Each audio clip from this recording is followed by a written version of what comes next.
नमस्कार, मैं हूं संदीप चौधरी। आज सबसे बड़ा सवाल की शुरुआत मैं कर रहा हूं एक बड़ी खबर से।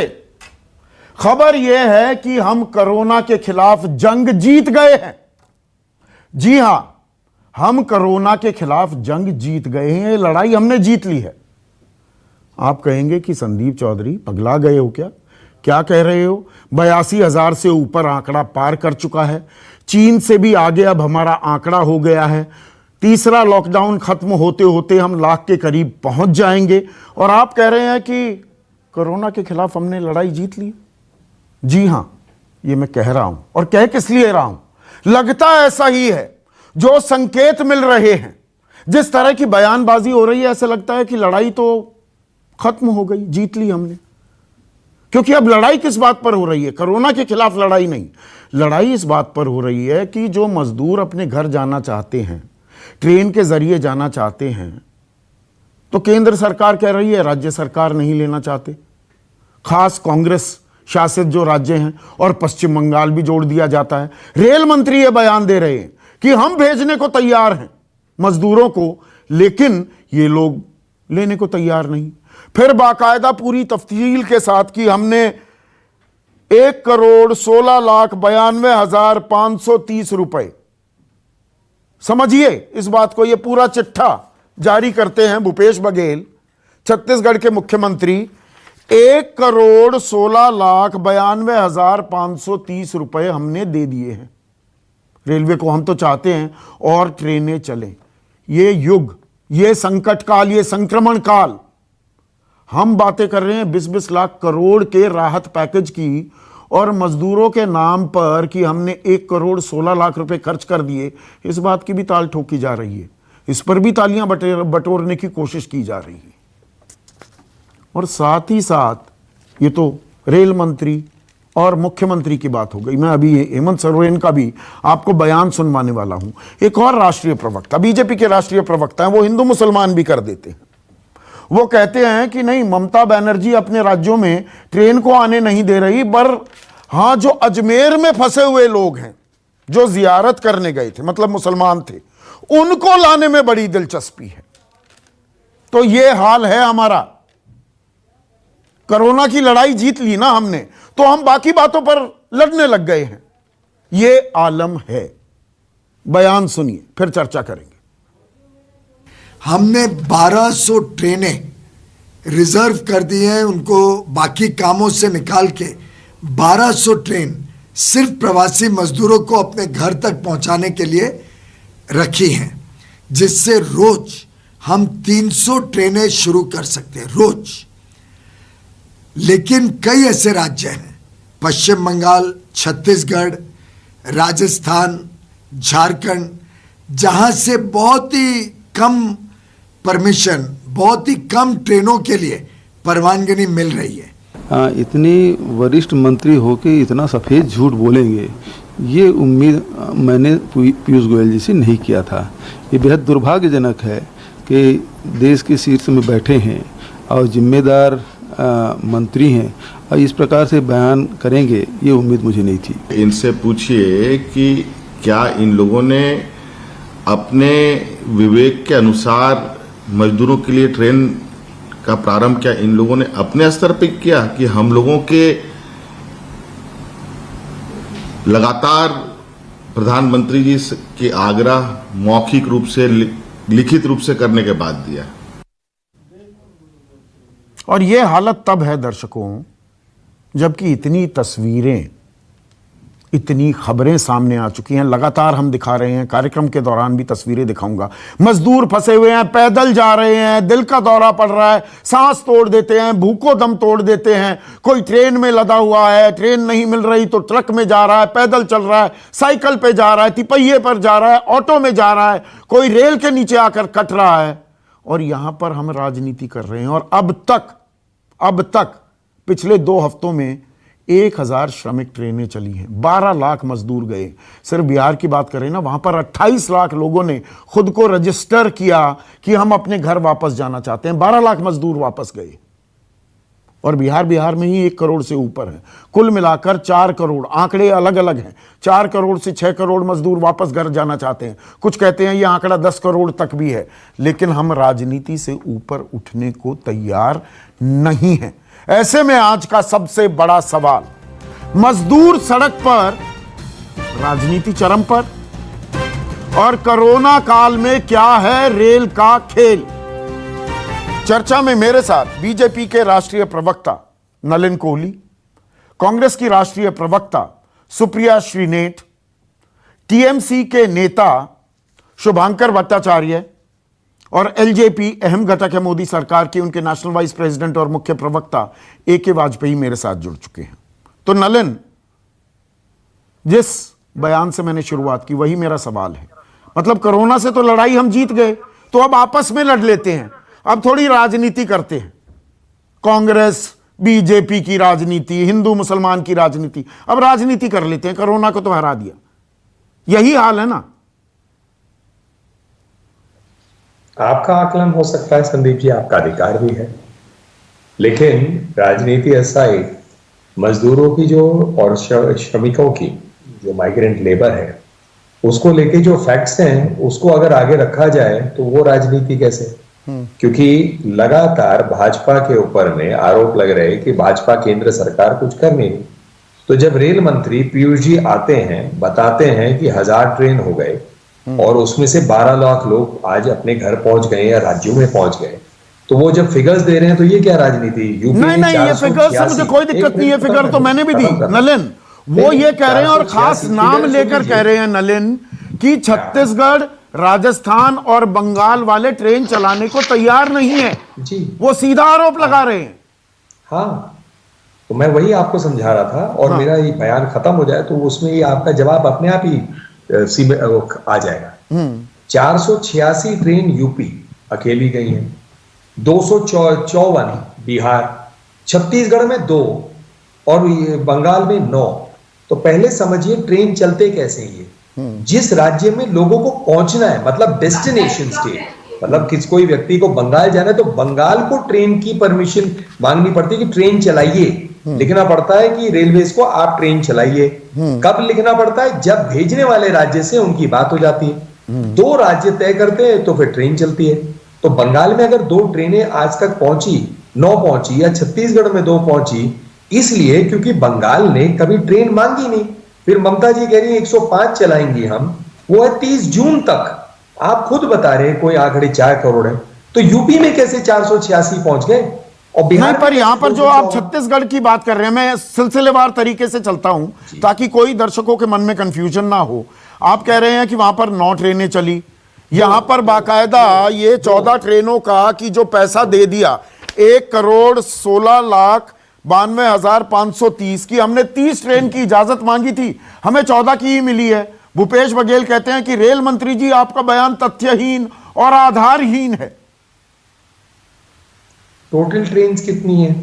टोटल ट्रेन्स आपकी चल रही है 1200, जिसमें एक फिक्स्ड है कि 300 पर डे चलती है, ऐसे कुछ उनका फॉर्मूला है। उस फॉर्मूला में आप अंत में जाकर अगर अप्लाई करेंगे फिर कहेंगे जी मुझे परमिशन आपने दिया नहीं, तो ये राजनीति नहीं है क्या? मैं कह तो रहा हूं 486 कैसे पहुंच गए यूपी और कैसे पहुंच गए 254 बिहार, लेकिन छत्तीसगढ़ 2 क्यों आज तक पहुंचे? तो सवाल नहीं, वो कह रहे हैं 14 चली हैं, हमें अब तक सिर्फ 14 ट्रेनें मिली हैं, 30 की हमने इजाजत मांगी। पर मैं ये निट पिकिंग में नहीं जा रहा हूं। सवाल जो आपने किया, मैं वही सवाल पूछ रहा हूं। 1 मिनट नलिन जी। सुप्रिया श्रीनेठ, अगर यूपी में 484 ट्रेन चल सकती हैं, 250 से ज्यादा ट्रेन बिहार पहुंचा सकती हैं मजदूरों को, आप यहां पर 14 ट्रेनों का डंका पीटेंगे और यहां पर 1,16,00,000 बहुत बड़ी रकम खर्च कर दी भूपेश बघेल ने, जिसकी पूरी विस्तृत जानकारी दे दी। ये क्या राजनीति हो रही है सुप्रिया? संदीप जी, सबसे पहले तो आंकड़ों को समझना जरूरी है। आप सबसे पहले तो ये समझिए कि यूपी और बिहार के जो माइग्रेंट लेबर है उसका नंबर छत्तीसगढ़ की पूरी पॉपुलेशन से ज्यादा है, तो ऑब्वियसली वहां ज्यादा ट्रेनें जाएंगी। आप एप्पल्स और ऑरेंजेस को कंपेयर कर रहे हैं। मैं नलिन जी को ब्लेम नहीं करती हूँ, लेकिन पीयूष जी यही काम कर रहे हैं, एप्पल्स और ऑरेंजेस को कंपेयर कर रहे हैं। जहां का माइग्रेंट लेबर ज्यादा होगा वहां पर ट्रेनें ज्यादा चलेंगी। आज भी चेन्नई में यूपी के बहुत से मजदूर फंसे हुए हैं और उनको नहीं बुलाने की परमिशन अभी तक दी गई है। तो सबसे पहले तो ये समझिए कि यूपी और बिहार में कुल माइग्रेंट लेबर छत्तीसगढ़ की पॉपुलेशन का थ्राइस है। सबसे पहले तो ये आंकड़ा समझने की कोशिश करिए। दूसरी बात, जो 14 ट्रेनें चली या 486 चली, ये डिसीजन लेट लिया गया, उसके कारण ये समस्या हुई है। लॉकडाउन के 36वें दिन आपको बसों की याद आई, लॉकडाउन के 40वें दिन आपको लगा ट्रेनें चलनी चाहिए। ये लॉकडाउन के पहले दिन या उससे 2 दिन पहले हो सुप्रिया, जाना एक चाहिए मिनट था। एक मिनट तो एक मिनट बहुत एक मिनट रोक जल्दबाजी रहा हूं। में नहीं देखिए, पड़ना मैं अलग अलग चाहिए। तस्वीरें आंकड़े दिखा समझना रहा जरूरी हूं, है। कोई ऑटो में, कोई ट्रक पर, कोई पैदल, कोई तिपहिया पर, कोई साइकिल पर। ये गुड़गांव से लखनऊ गई, ये जो सवारियां हैं, ये जो परिवार है, ऑटो से गुड़गांव से लखनऊ। आप देखिए मजदूरों का हाल। और यहां पर हम राजनीति करेंगे क्या? मतलब कोरोना से लड़ाई हमने जीत ली, यही लड़ाई रह गई है। सुप्रिया, मैं लाजर ना सवाल हमने पूछ रहा कोरोना हूं से- कि किसने 14 ना मंगाई, हमने किसने कोरोना से लड़ाई 486? जीती है। अरे भाई, मजदूर घर जाना चाहते हैं, ये हमारे ही हैं, ये भारतवासी हैं। हम सब बिल्कुल, मिलकर क्यों नहीं बिल्कुल। प्रयास करते? मैं तो आपकी बात पे हाँ मिला रही हूँ। ये हमारे हैं, इनका मौलिक अधिकार है घर जाना। हम इनको जबरदस्ती बंधुआ मजदूर बनाकर नहीं रख सकते कि नहीं आप चले जाइएगा तो हमारी फैक्ट्री कैसे चलेगी। वो डरे हुए हैं, वो जाना चाहते हैं, उनको जाने की पूरी इजाजत देनी पड़ेगी और पूरे इंतजाम करने पड़ेंगे। इसीलिए मैं कल 24 घंटे सुई वापस घुमाना चाहती हूँ, जब वित्त मंत्री ने मजदूरों के लिए ऐलान किए, जिसमें से सिर्फ जवानी जमा खर्च था। उन्होंने ये एक्सेप्ट किया कि मजदूर सड़क पे है, क्योंकि लॉ ऑफिसर ने तो सुप्रीम कोर्ट को झूठ बोला हुआ है कि एक भी श्रमिक सड़क पे नहीं है। और उसके बाद भी उन्होंने कोई उचित प्रबंधन की बात ही नहीं करी, ना बसों की बात करी, ना गाड़ियों की बात करी। जो लोग हाईवे पे जा रहे हैं, पैदल चल रहे हैं, उनको उठाने की क्यों नहीं बात करी गई? मैं इस पर राजनीति बिल्कुल नहीं करना चाहती और मुझे लगता है गरीबों पर राजनीति करना आज अनैतिक है, किसी के लिए भी। AK वाजपेयी सरकारें, केंद्र और राज्य दोनों को मैं जोड़ रहा हूं, ये रेल चलाने में कोई दिलचस्पी भी है क्या? पहले रेल नहीं चलेंगी, बस की बात थी। अब झारखंड पर भी आरोप लगा दिए गए हैं। हेमंत सोरेन कह रहे हैं मैंने तो 110 ट्रेनें मांगी थी, अभी पूरी ट्रेन नहीं। सबसे पहली ट्रेन तो लिंगमपल्ली से हटिया चली थी। अब इस पर हम राजनीति करेंगे? अरे भाई, मजदूर फंसे हुए हैं और पैसे का खेल। पहले बस चलनी थी, फिर ट्रेन चली, वो भी लिंगमपल्ली से हटिया पहले ट्रेन चल गई। शाम को गृह मंत्रालय का सर्कुलर आया, अगले दिन रेल मंत्रालय का सर्कुलर आता है, उसमें सेल ऑफ टिकट साफ लिखा हुआ है। 85-15 का कोई सर्कुलर मुझे आज तक दिखाई नहीं दिया। बाद में रफू करने के लिए 85-15 का फॉर्मूला इजाद होता है। और ये पैसे कितने हैं? दिल्ली सरकार कहती है 6.5 लाख रुपए हम भर देंगे। बिहार भेज दिए मजदूर, बिहार सरकार 6.5 लाख कहती है कि नहीं, इन्होंने तो मांग लिए। हम करोड़, 2 करोड़, 50 करोड़ के लिए लड़ रहे हैं यहां पर। मैं बताता हूं। देखो, पहले तो सुप्रिया जी की एक स्टेटमेंट गलत है कि कल फाइनेंस मिनिस्टर ने इस बारे में कोई चीज नहीं कही। देखिए, जब होम मिनिस्ट्री ने सबको, चीफ सेक्रेटरी ने, जब कैबिनेट सेक्रेटरी ने मीटिंग की, तो सबको ये information they the by writing कि भाई जो मजदूर है ना हाईवे पे जाए ना ट्रैक पे जाए, और आप सब उसका इंतजाम वहीं करिए, वहीं रहे। हो रहा है क्या? मान रहे हैं क्या? सड़कों पर तस्वीरें देखिए ना। तो ये कौन जिम्मेवार है इसके लिए? कौन जिम्मेवार है? राज्य वही तो। सरकार है, सिर्फ राज्य सरकार है। बिल्कुल। और वो भी मैं- मतलब राज्य सरकारों में, मतलब झारखंड, नहीं बंगाल और राजस्थान, यही तो रेल मंत्री कह रहे हैं। नहीं करो, बाकी सबने अच्छा इंतजाम कर दिया। संदीप जी, उन्होंने फैक्चुअल ये साझा लड़ाई है या अलग अलग राज्य की लड़ाई है? बोलने तो दो। हाँ। राज्य सरकारें इसलिए जिम्मेवार हैं क्योंकि जो मजदूर निकल रहा है जिस राज्य से, और जब वो हाईवे पे जाता है, जब वो ट्रैक पे जाता है, अगर उसका डीएम जिम्मेवार हो, उसका एसएचओ जिम्मेवार हो, तो उनको शेल्टर हाउस में रखे और शेल्टर हाउस में राशन दे, और जब ट्रेन की व्यवस्था हो जाए उसको ट्रेन में चढ़ाए। तो ये राज्य सरकार, केंद्र सरकार ने कितने दिनों बाद ट्रेन की व्यवस्था की? 36 दिन के बाद। हम कह रहे हैं आप 36 दिन किसी को घर में बांध देंगे? पहले एक बात तय करिए कि राज्य उसके सरकार पास जिम्मेवार दिहाड़ी है नहीं कि होगी, उसके पास नहीं, पैसे पहले नहीं एक बात होंगे। जिम्मेवारी करिए कि राज्य सरकार जिम्मेवार, केंद्र सरकार की जिम्मेदारी है कि नहीं? बिल्कुल। 36 दिन बाद आप ट्रेन की इजाजत देते हैं, पहले दिन क्यों नहीं दी? सुनिए ना। तालाबंदी की, घर बंदी की, आपने 3 घंटे का नोटिस क्यों दिया? कैसे इजाजत देगा? हाँ।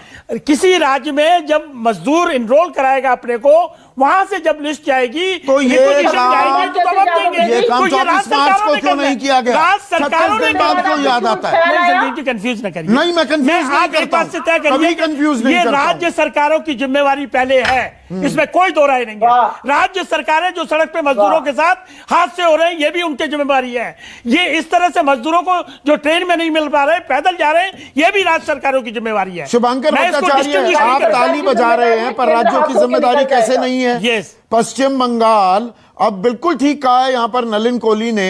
आप कहते हैं 105 ट्रेनें चलाएंगे, ये 31 मई तक पूरे महीने में 105 ट्रेनें आप चलाएंगे, उससे काम चल जाएगा। एक ट्रेन में 1000 व्यक्ति जा सकते हैं। अब तो खैर सोशल डिस्टेंसिंग की बात भूल गया रेलवे भी। 1500-1600 मान लो तो कितना हुआ? 100 से गणित कर लीजिए ना, कितना हुआ? 1,60,000। संदीप जी, हाँ, संदीप जी, सबसे पहली बात यहाँ पे अभी तक मैं जितनी भी बातें सुन रहा हूँ, हम लोग इस तरीके से बात कर रहे हैं, यहाँ पे मजदूरों की आदान प्रदान की बात हो रही, सब कुछ हो रही है, लेकिन भूल जाए हैं यहाँ पे हम लोग वायरस की बात ही भूल गए, यहाँ पे कोविड की बात ही भूल गए। वो तो मैं कह रहा यहाँ हूं। ये आलम है कि आप यूपी में तो ममता बनर्जी की सरकार नहीं है ना, यूपी में तो भाजपा की सरकार है साहब। यहाँ पे लखनऊ में पॉलिटेक्निक चौराहे के ऊपर आप आके देख लीजिए कि किस प्रकार से भीड़ इकट्ठी हुई पड़ी हुई है। क्या सोच रहे हम लोग जीत चुके हैं। आज के दिन में बाराबंकी जाते हुए 2 ट्रकें कोलाइड कर गई, जिसमें से 4 मजदूर मर गए। क्या यहाँ पे सारी व्यवस्थाएं, अब यहाँ की जिम्मेदारी किसकी बन जाती है? ये किसके मतलब, ये भी इसके ममता बनर्जी नहीं, मैं ममता बनर्जी से जुड़ा सवाल पूछ रहा हूं शुभांकर। ममता बनर्जी इजाजत देने में आनाकानी की, पहले इजाजत देने में आनाकानी की, पहले सहयोग नहीं किया केंद्र सरकार के साथ, अब 105 ट्रेनों की बात है। संदीप जी, सबसे पहली बात, ममता बनर्जी ने तो बहुत सारी बातों की। जिस दिन प्रधानमंत्री जी की बात हुई थी, उस दिन उन्होंने प्रेस कॉन्फ्रेंस में सीधे जाके कहा कि हम बार बार कह रहे हैं कि देखिए हमारे यहाँ पे रैंडम किट्स की कमी है, हमारे यहाँ पे पीपीईस की कमी है। अगर हम मजदूरों को लाते भी है, उसके पहले सिस्टम को पहले बैठाइए। हमारे पास आपने अपनी जिम्मेदारी, अपने लोगों की जिम्मेदारी लेने से इनकार किया ना, ये आप खुद कबूल रहे हैं। अरे आप ये भूल रहे हैं कि आईसीएमआर के रैंडम किट्स तक को रिप्लेसमेंट अभी तक नहीं पहुंची है। ये अभी चिल्लाते हुए हम लोग को 15 दिन के ऊपर हो चुका है, बार बार लिखा जा रहा है। तो आप इस बात को क्यों हम लोग ये भूल जा रहे हैं कि यहाँ पे मैं भूलता कुछ नहीं हूं। पश्चिम बंगाल ने ये किया, बिहार ने भी। नलिन कोहली, आप बिहार का उदाहरण दे रहे थे कि 250 ट्रेनें वहां चल गई। बिहार ने तो आखिर तक कि हमारे बॉर्डर में नहीं घुसने देंगे। ये अलग बात है, आपके वहां पर बीजेपी के एमएलए कोटा से अपनी बिटिया को स्पेशल अरेंजमेंट करके ले आए थे, पर बिहार ने भी आखिरी वक्त तक आनाकानी की। वो तो क्योंकि अभी इस साल चुनाव होने वाले हैं, तो बाद में खेल पलटा थोड़ा नीतीश कुमार ने। लेकिन ये हिंदू मुसलमान भी होने लगा है ट्रेन की राजनीति पर। आप ही के सहयोगी का बयान सुनवाता हूं, आपकी प्रतिक्रिया चाहूंगा। पहले संबित का बयान सुनवाइए। आपको जान के आश्चर्य होगा कि जहां तक टीएमसी है, वो इसमें भी एक कम्युनल एंगल देख रही है श्रमिकों को लाने में। अजमेर दरगाह से ट्रेन करके वहां से श्रमिकों को ले आती है। जो बंगाल के लोग अजमेर दरगाह में फंसे थे, वहां से तत्कालीन परमिशन देके ट्रेन करके अजमेर दरगाह से लोगों को ले आती है। किंतु बाकी जो बंगाल के लोग अन्य जगहों में फंसे हुए हैं, वहां से एक भी ट्रेन नहीं चलती है। और सबसे बड़ा उदाहरण है कि बंगाल के सर्वाधिक श्रमिक किसी राज्य में पूरे हिंदुस्तान में है तो वो महाराष्ट्र में। तो यहां पर नलिन कोहली इस संकट संक्रमण काल में मजदूर अपने घर जाएं, यहां पर भी हिंदू मुसलमान खोज लेते हैं। संबित पात्रा, बंगाल को लेकर स्थिति ऐसी है कि कल तो मैं एक चैनल के डिबेट पे था जहां पर हुगली के अंदर में किस प्रकार से राइट्स हो रहे थे और क्लियरली टारगेटिंग हो रही थी वहां पर। मतलब अब मैं कहूं किसकी टारगेटिंग कर रहे थे और कौन, तो आप फिर से कह देंगे हिंदू मुस्लिम कह रहा हूं। नहीं, मैं देखिए, मैं सवाल जो पूछता हूं, एक मिनट नलिन एक मिनट रोक रहा हूं। नांदेड़ से अगर पंजाब सरकार वहां फंसे सिख श्रद्धालुओं को पंजाब तक लाने का इंतजाम करती है, तो ये क्या सिख अपीजमेंट हो रही थी? अगर केदारनाथ में 1600 गुजराती फंसे हुए थे, जिनके लिए जो जानकारी मिल रही है गुजरात के मुख्यमंत्री और केंद्रीय मंत्रियों के सहयोग के चलते उनके लिए बसों का इंतजाम हुआ, तो ये हिंदू अपीजमेंट है क्या? हम हिंदू मुसलमान सिख ईसाई देखेंगे इस वक्त? बिल्कुल नहीं, देखना भी नहीं चाहिए और देख भी नहीं सकते। लेकिन जो मैंने अभी एक शुरू में कहा, और उसको ध्यान से सुनेगा जी। संदीप जी, जब 9 ट्रेनें चली हैं और उसमें अगर प्रेफरेंस स्टेटमेंट ऑफ फैक्ट, मैं एक वकील होकर ब्लंटली कह देता हूं, statement of fact is neither defamatory nor communal nor can there be anything else with it. Statement is of fact is a statement of fact. तो संबित आपको अगर जानकारी दे रहे हैं, जो आपने उनका बयान बताया कि अजमेर शरीफ से ट्रेन जा सकी, लेकिन बॉम्बे से जहां लोग आना चाहते हैं, दूसरे राज्यों से आना चाहते हैं, वहां के लिए 30 जून तक आपने पोस्टपोन किया है। मतलब आप सबको लाइए ना, इसमें हिंदू मुस्लिम सिख ईसाई थोड़ी ना है। आप 50 ट्रेन अगर मांगते हैं, अगर यूपी 486 लगा सकता है तो आप 50 ट्रेन लगाते थे दूसरे हर जगह से, तो शुभंकर रिस्पॉन्ड कीजिए। नांदेड़ हो जाता है, एक कहीं और। शुभंकर रिस्पॉन्ड कीजिए, आप अपीजमेंट की राजनीति कर रहे हैं।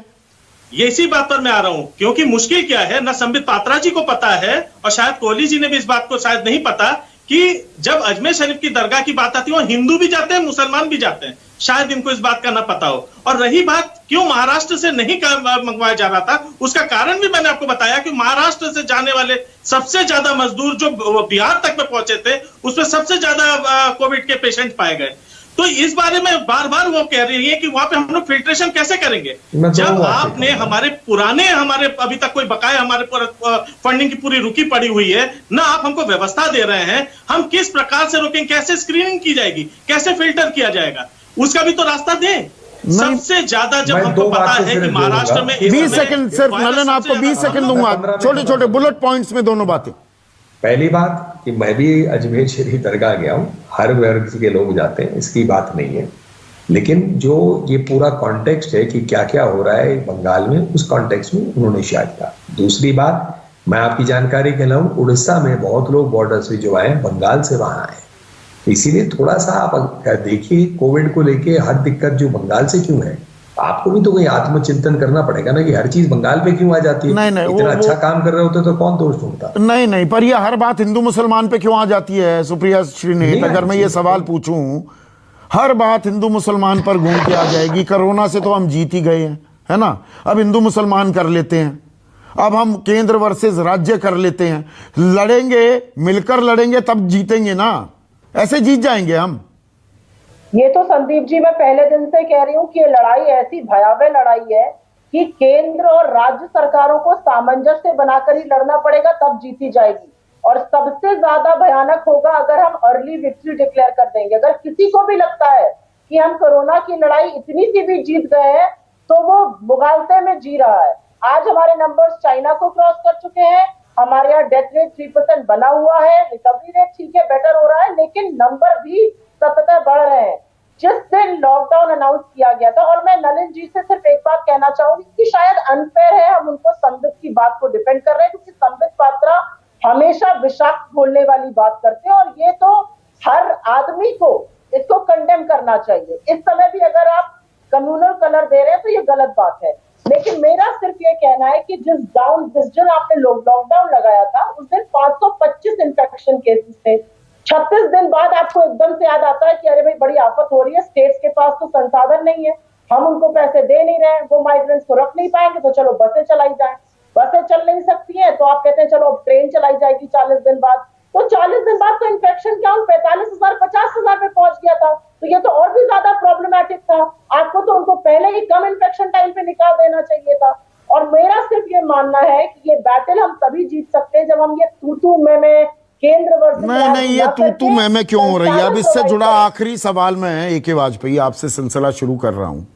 ये दरअसल खेल ये है, देखिए रायता फैल गया है, दिक्कतें हैं, अब लोग सवाल भी पूछने लगे हैं, 2 महीने होने को आए, ठीक है।